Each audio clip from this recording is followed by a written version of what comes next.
It is clear that a company's name is important. It's generally the first introduction any client has with a business, but you may not realize how important it is.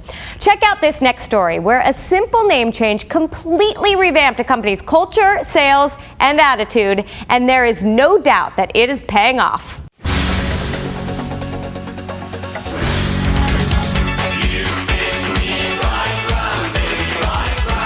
What do you get when you take a unique product, it's like walking in with a 7-foot-tall crayon, combine it with an unusual corporate culture,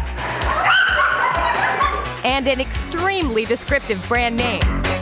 You get the Lexington, Kentucky-based business Big Ass Fans. It's definitely eye-catching, ear-catching, however you want to say that. It inspires a lot of interest, and it's great for customers. The company is the brainchild of Kerry Smith. 10 years ago, he saw a demand for massive fans that could inexpensively heat and cool large industrial spaces. He began selling the fans under a name that didn't quite have the same ring to it. We called it HVLS fans, so high volume, low speed. The problem was, it is a little difficult to understand or to remember a name like that. Longtime staffer Paul Lauritsen sums it up another way. While the name was descriptive, it was certainly not memorable. When they brought the fans, which ranged from 6 feet to 24 feet in diameter, to trade shows, the response was always the same. They would ask us, "Are you the guys that make those big ass fans?" And it was just a constant thing. After about 2 years, we relented and said, well, this whole HVLS thing, that's not going anyplace. Everybody calls us Big Ass Fans. Smith figured he was onto something.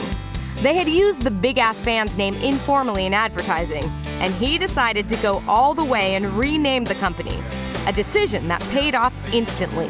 Our natural customers, who would be the directors of maintenance, maintenance supervisors, plant engineers, plant managers, this was very acceptable to them. This was in their jargon. Fast forward 8 years, and you can find Big Ass Fans in all kinds of locations around the country, from fitness centers and restaurants to famous football stadiums like Lambeau Field. Hi, Tony. It's Paul, Big Ass Fans. But the rebranding did more than just help boost sales.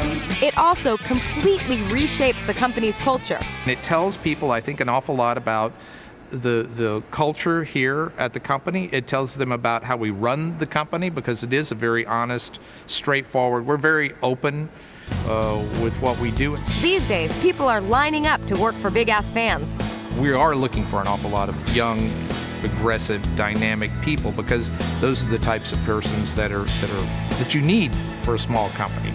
I think when people hear the name, they recognize it immediately that it's something just a little bit different than what they're used to, because it's obviously not run-of-the-mill, and there are a lot of run-of-the-mill positions and jobs out there. Would you rather work for IBM, like Dad, or would you rather work for Big Ass Fans? The answer is clear. Big Ass Fans attracts both local college graduates and seasoned professionals from Fortune 500 companies, creating a diverse, energetic atmosphere. The perfect recipe for a young business that thrives on innovation.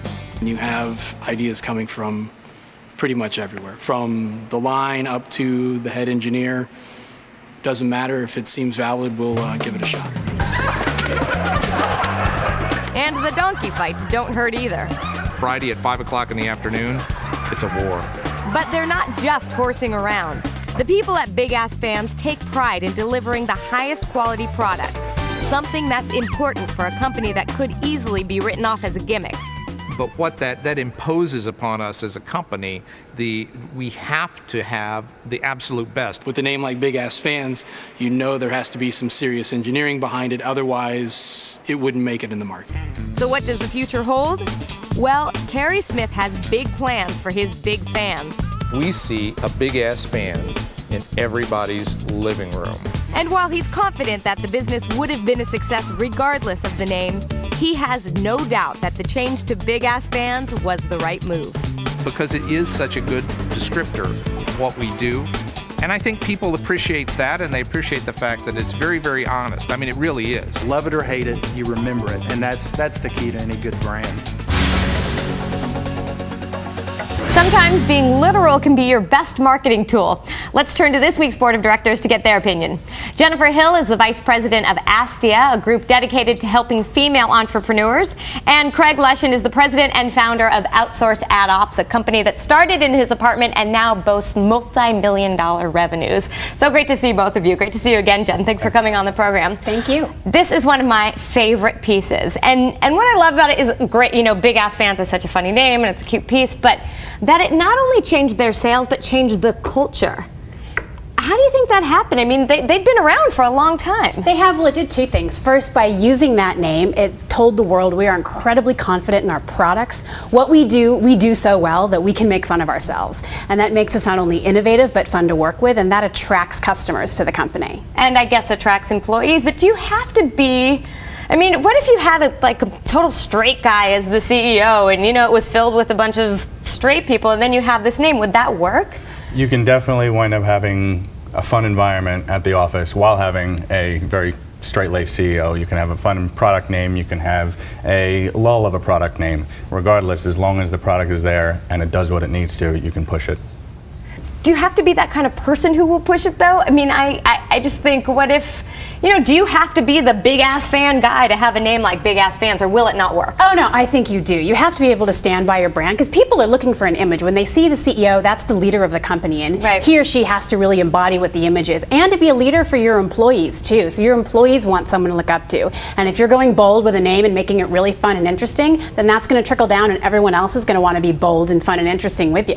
All right, the name, clearly, it's working for this company, but changing your name, I mean, picture this. You've been in business for however many years. Mm-hmm. If you changed your name tomorrow, how much work would that be?